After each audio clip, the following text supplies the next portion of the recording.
Sinasabit mo ba yan? Kayo, ba't nakasabit kayo?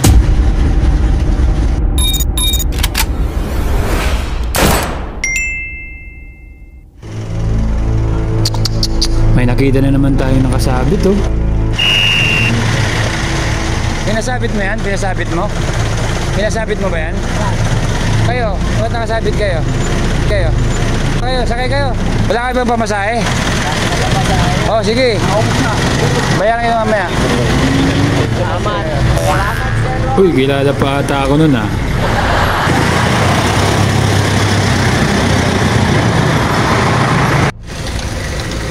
Ayan na, ang tagal-tagal kong hinahanap na si Kuya Tonyo. Ang tagal-tagal kong hinahanap oh. Kuya Tonyo, saan ka galing? Hinahanap kita nung unang araw pa eh. Salamat pala sa pagpasakay mo sa nakasabit ha. Ito pala yung bayad ko nung ano. Ha? Kunin mo na.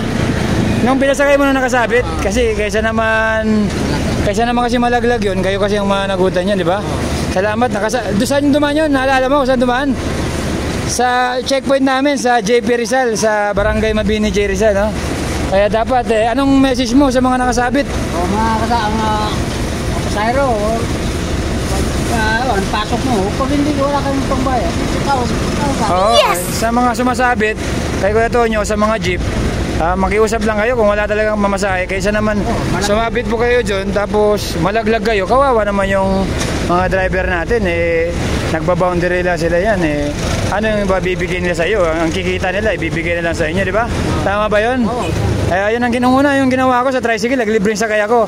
Kaya ang ginawa ko ngayon, libreng sakay sa mga nakasabit. Kaya binayaran ko sa iyo. Dalawa lang yun, di ba? Dalawa lang. Dalawa lang nakasabit, pero 50 na lang binayad natin. Magkano na ba masahe ngayon?